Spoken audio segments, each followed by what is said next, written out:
I'm Mad Cat, and welcome back to Dark Souls. Last episode we killed the Taurus demon, and now we're going to move on to the Undead Parish and ring the first bell of awakening, which is this little area that you can see through the battlements.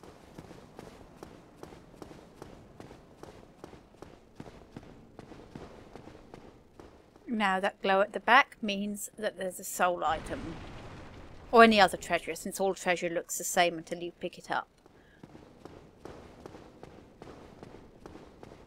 Coming down the tower, we have this bridge. Notice the scorch marks.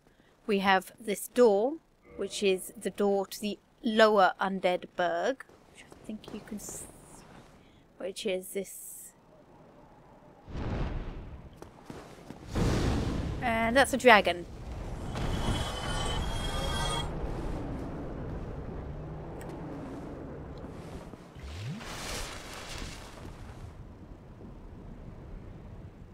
Right, yes, scorch marks. That did interrupt my train of thought a bit. But yes, as you can see, there is a dragon there. When he sees you on the bridge, he breathes fire.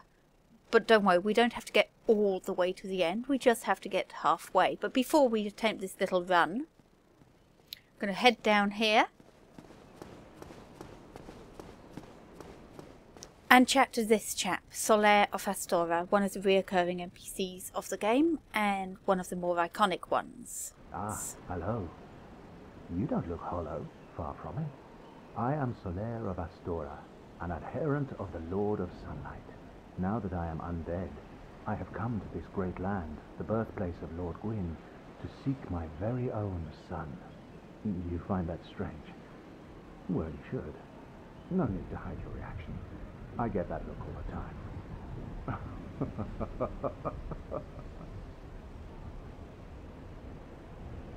Oh, aha. So I didn't scare you. I have a proposition, if you have a moment. The way I see it, our fates appear to be intertwined. In a land brimming with hollows, could that really be mere chance? So what do you say? Why not help one another on this lonely journey? This pleases me greatly. Well then, take this. We are amidst strange beings in a strange land. The flow of time itself is convoluted, with heroes centuries old phasing in and out. The very fabric wavers, and relations shift and obscure. There's no telling how much longer your world and mine will remain in contact. But use this to summon one another as spirits, cross the gaps between the worlds, and engage in jolly cooperation. Of course, we are not the only ones engaged in this, but I am a warrior of the sun. Spot my summon signature easily by its brilliant aura. If you miss it, you must be blind.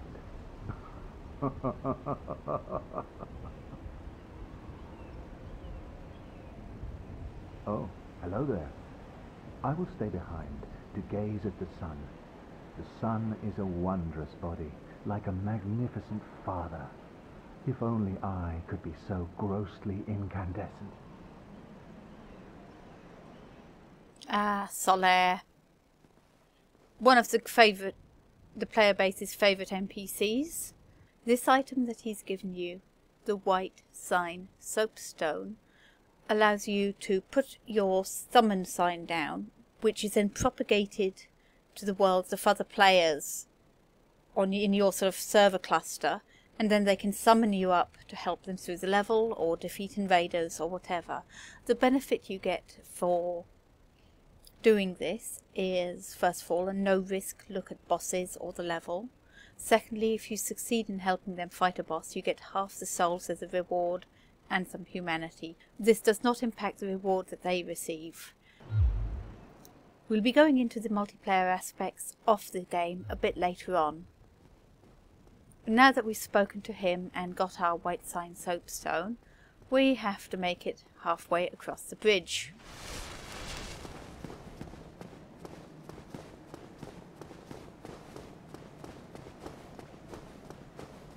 And you should have just enough time. Huh, didn't care. Oh, that's okay, not going to complain about that. Once we're halfway across the bridge, you want to go down here, kick this ladder,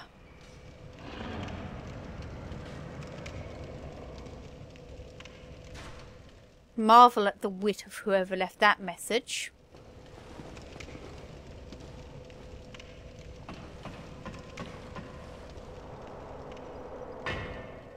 And head back to this bonfire in Upper Undead Berg. I'm going to do a bit of levelling up. We're going to put some points into strength so that I can show off the next weapon we're about to obtain. And let's see, what else do we want to do? Endurance never hurts. We're going to buy arrows. A whole lot more arrows. Okay, to get to the parish, we've got two routes. Firstly, you can cross this little bridge and go through that doorway there, which then lets you climb up a ladder and into the parish. Secondly,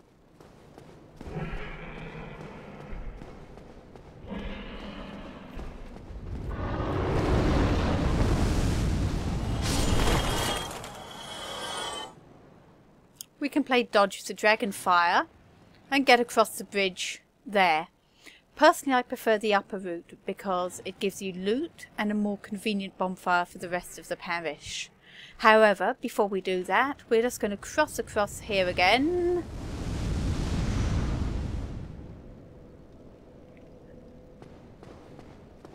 Clear out the enemies on the bridge, but they don't interfere with our next.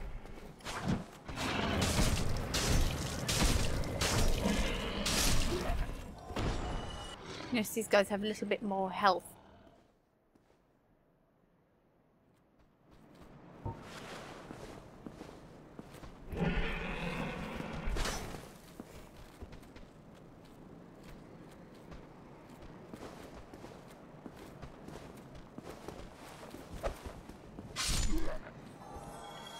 We're going to come over here, where somebody has helpfully left a sign down. And we're going to start shooting off the dragon's tail.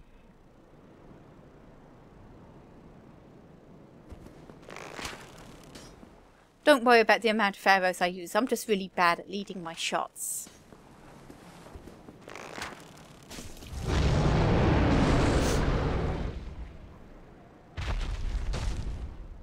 Just requires patience. You're not in any danger despite the shaking of the bridge.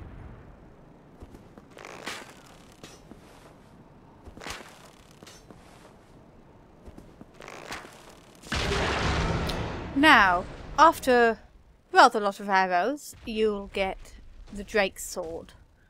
This is a favourite weapon amongst new players to the game, if they've been looking things up on the wiki, for the very simple reason that it does rather a lot of damage. And doesn't have too high stat requirements. In fact, the Drake's Sword is a bit of a newbie trap, and not as useful as its damage numbers first imply. Firstly, it's got a pretty limited moveset. Secondly, it's outscaled by the hit points of the enemies within a few zones. And thirdly, it requires quite a rare material to upgrade. Its one redeeming feature, however, is its R2 attack, which we're going to have to get some enemies demonstrate. You do not try and outrun the dragon fire directly. This way lies pain, agony, and a lot of toasting. Instead, what you want to do is wait here. In a little while, he'll get bored and come and investigate.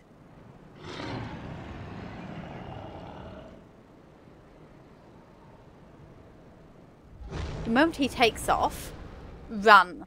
Do not stop for the treasure.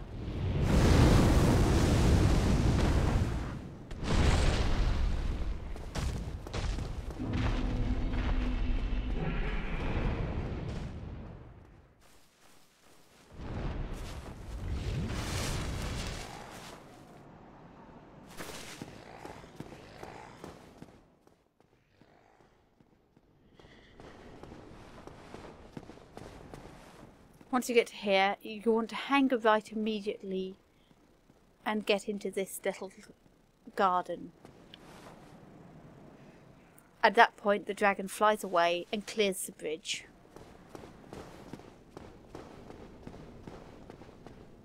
Leaving you free to pick up the treasure.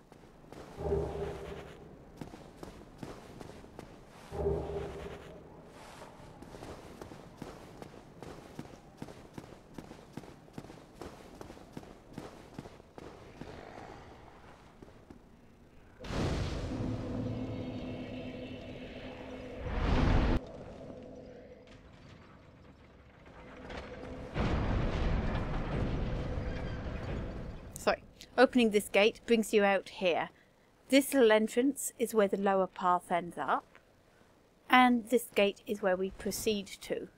Now, back to the Drake Sword. As I said, it's got a pretty limited moveset, so whilst it does a lot of damage, isn't that nice?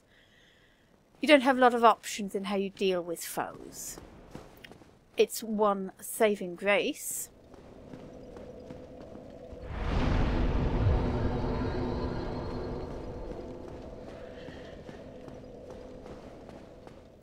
Is its R2 attack, which, as you can see, knocks enemies flying. Obviously on a ledge this can be devastating. However, using the R2 attack of this and any other tail weapon that has one quickly damages its durability. If you intend to make use of them, I advise stocking up on repair powder. The other weapon we've picked up from the bridge, and I hope I'll be able to use it, is the claymore. This is basically the grown-up version of the longsword.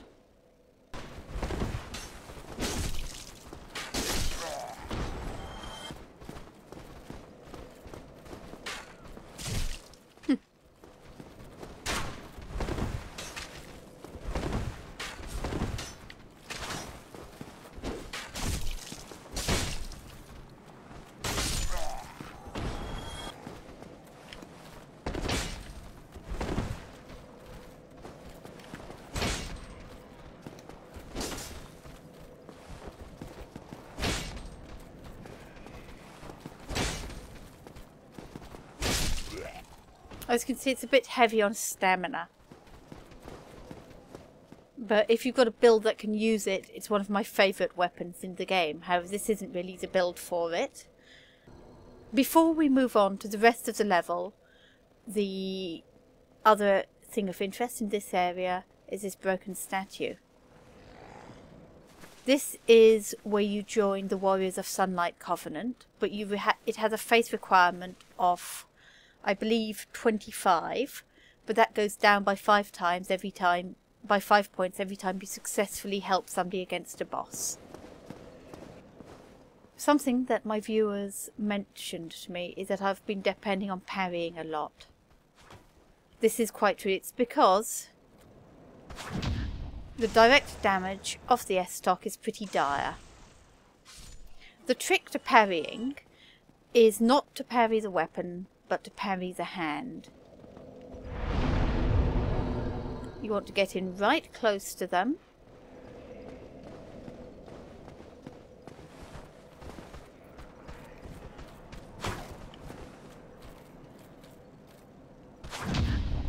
And parry on the hand. If we'd taken the low paths to get to this area, firstly, we wouldn't be able to open this gate. You have to brave the dragon to do that.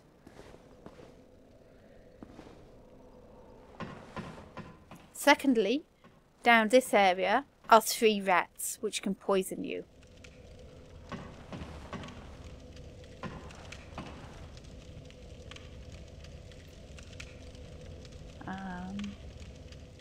And obviously you're not too close to a bonfire at that point if that gate is closed. Up these stairs.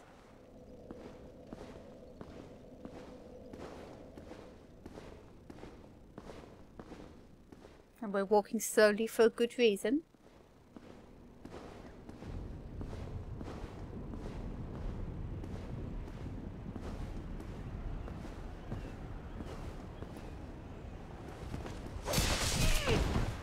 Here's another Black Knight.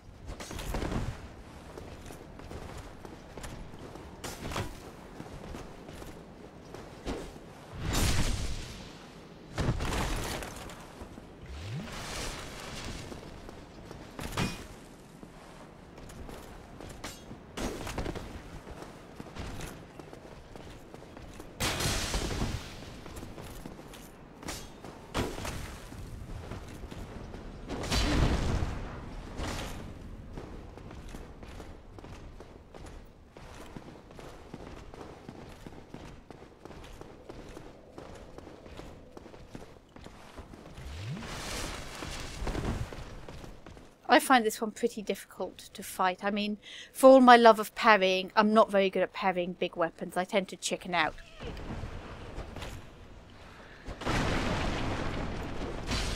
And also, his parry timings and his combo timings are pretty swift.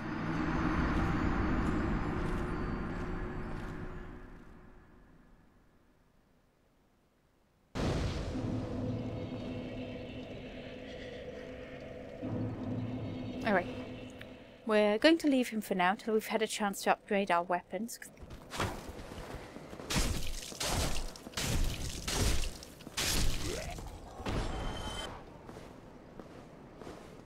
Time to stop, look and listen. In this area we have a swordsman walking to us, a stationary swordsman, and another guy there, and 2 crossbowmen. We also, as I'm sure you've noticed, have a whopping great big metal pig.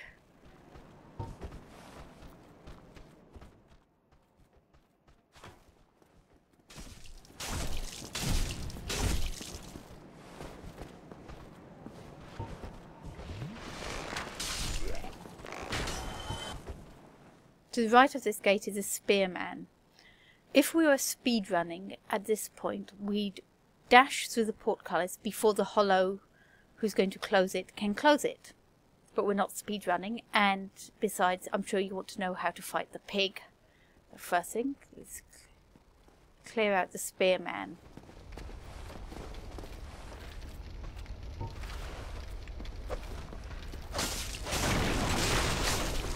With these guys, once you can wait for them to attack, it's generally quicker to kick them. Let's talk about Mr. Piggy.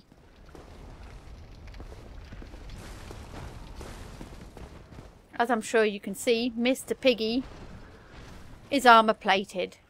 If we were to hit him, it wouldn't do a lot of damage at all. Fortunately, Mr. Piggy also has a weak spot, so you can just get all James Herriot on him. Another option, assuming you don't get gored, is to avoid Mr. Piggy and get up here.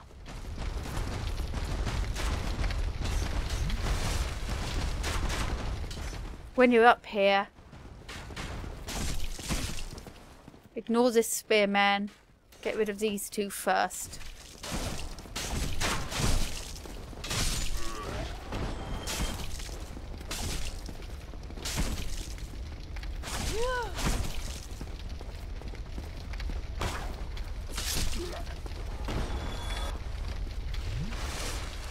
That was a bit sloppy.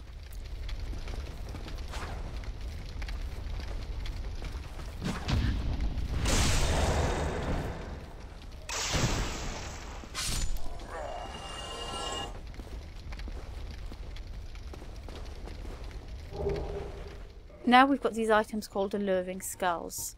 And what alluring skulls do is, as it says, it attracts monsters. So you sort of stand here, round here, and try and throw one in the fire without joining it yourself. This will get Mr. Piggy to come and investigate.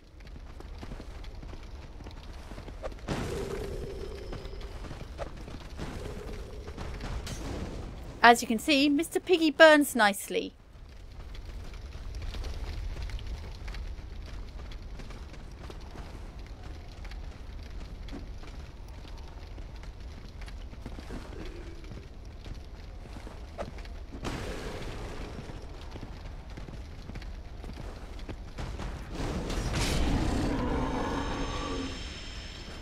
And if we're really lucky... Nope, sadly we don't get the pig hat. You'll also notice this portcullis is now closed. This is because a hollow ran along and closed it on us whilst we were busy fighting the pig.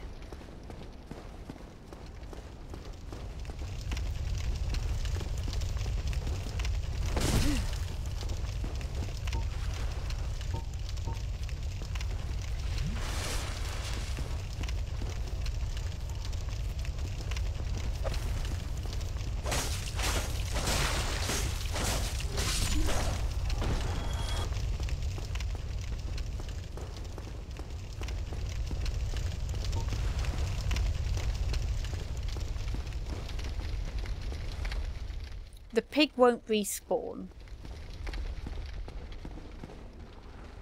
Right. You'll notice these hollows are running away from us. You might think it's a good move to follow.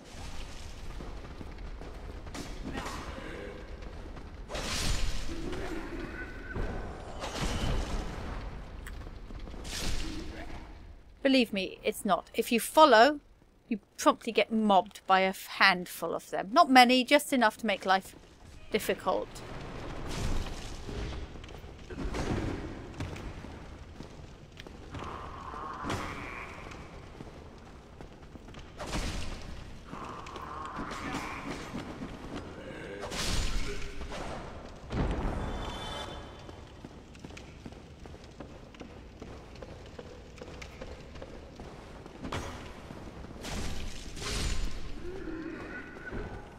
Down here we have the mystery key.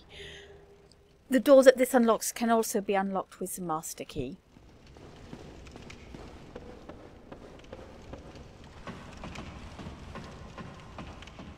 Up here there's 2 more hollows and a bit of loot.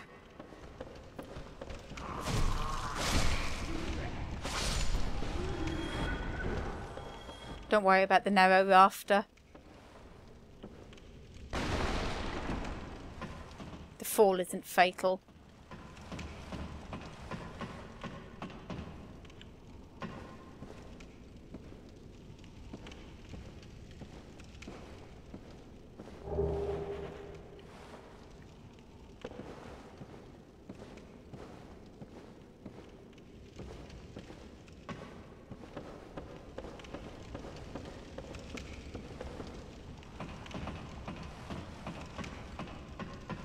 Nothing else here.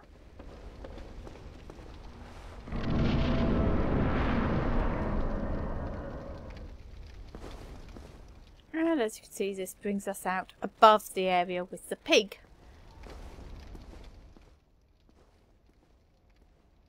The pasture continues to the left, but first we're just going to go here to the right and introduce you to the other big newbie trap of this zone.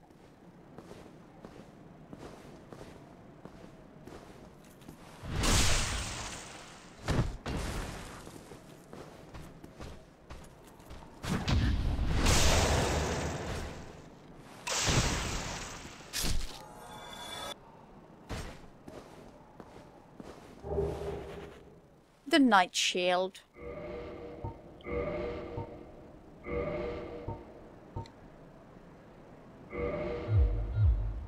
Isn't it pretty? Isn't it pretty? Look at it. It's blue, it's red, it's got a symbol on it. However, let's look at its stats. Whilst it does provide 100% physical defense, its stability is pretty low and it's pretty heavy compared to this shield, which provides not bad physical defense. The stability isn't too much lower and it's a hell of a lot lighter. In fact, the Night Shield, pretty though it is outmatched by the shields provided that the warrior, the knight and the bandit start with. Possibly even the cleric, but I don't think so. And you can quickly buy shields that outclass it from either the Undead Merchant, in which case I suggest picking up the Heater Shield, or the Blacksmith we're going to meet in a few minutes' time. Though we're going to be sticking with our wooden shield for now and continuing onwards.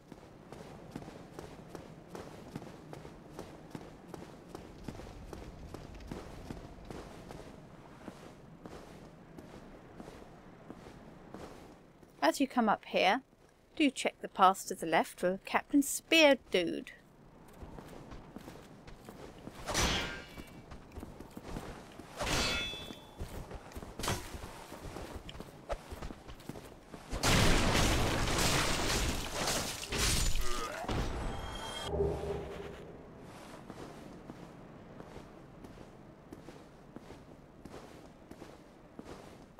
Down here, if you looked from the Knight Shield Tower, you'll have noticed a spearman, and to the left, there's another Boulder Knight. What we ideally want to do is not fight them both at once. The Boulder Knight's a lot faster than the spearman generally.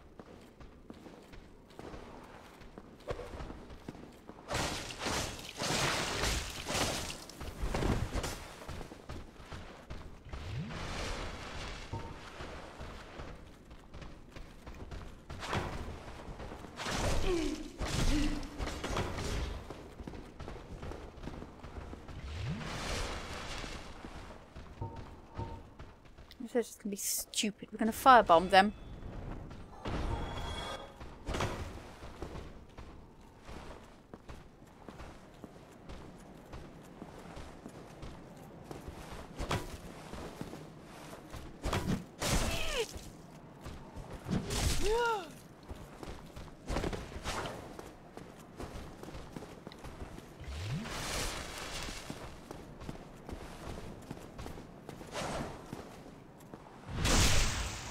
These guys are called Boulder Knights, and they can drop their entire collection of arms, armor, weapon, and shield. Their shield is pretty damn good.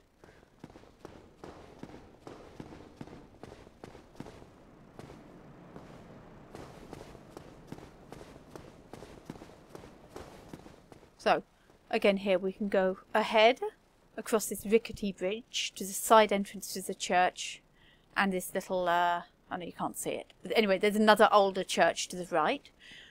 Or down this little path to the front gate of the church. So we're just going to go to this path first.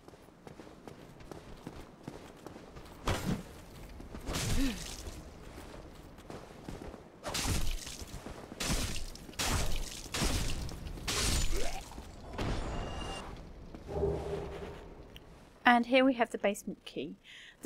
At this point, we could leave the Undead Parish and move on to Lower Undead Berg and the route to the second bell. But that would be fairly unwise to do because we haven't upgraded our weapons at all.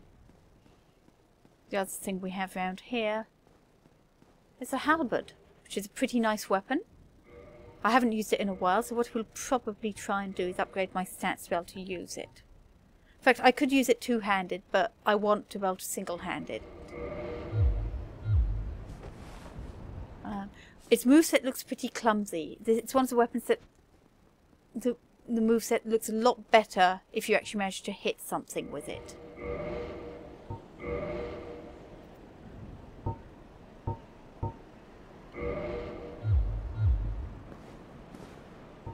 We could head into the front door of the church, but it would be ill-advised. You've got a lot of knights in there, and a big knight at the back. Although he's not a black knight either. As I don't know if you saw, he's a lot stockier than a black knight.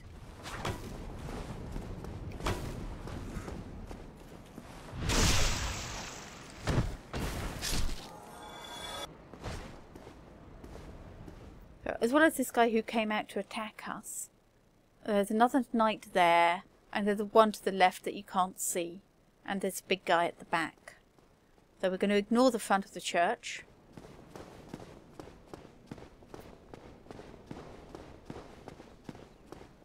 Come this way.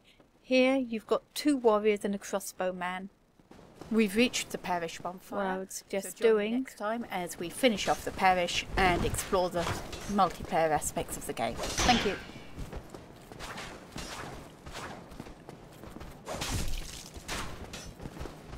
It's fighting them here where you've got cover from the church.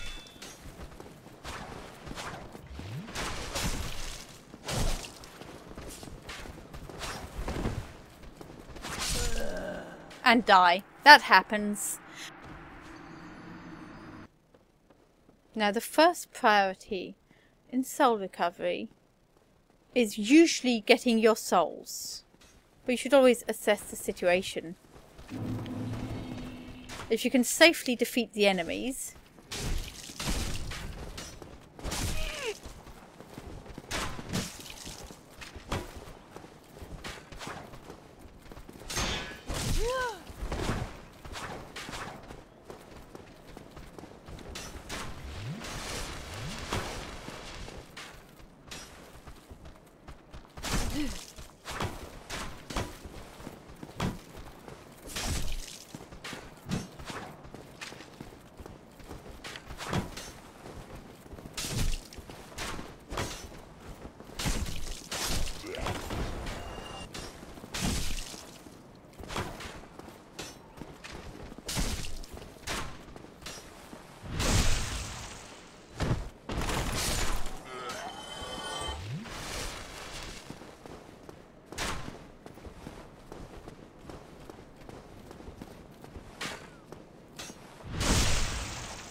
here we have the side door to the church.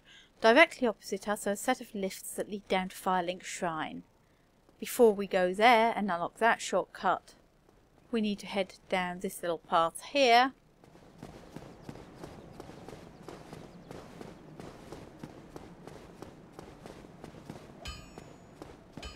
And listen for that sweet tinking noise, the sound of a blacksmith.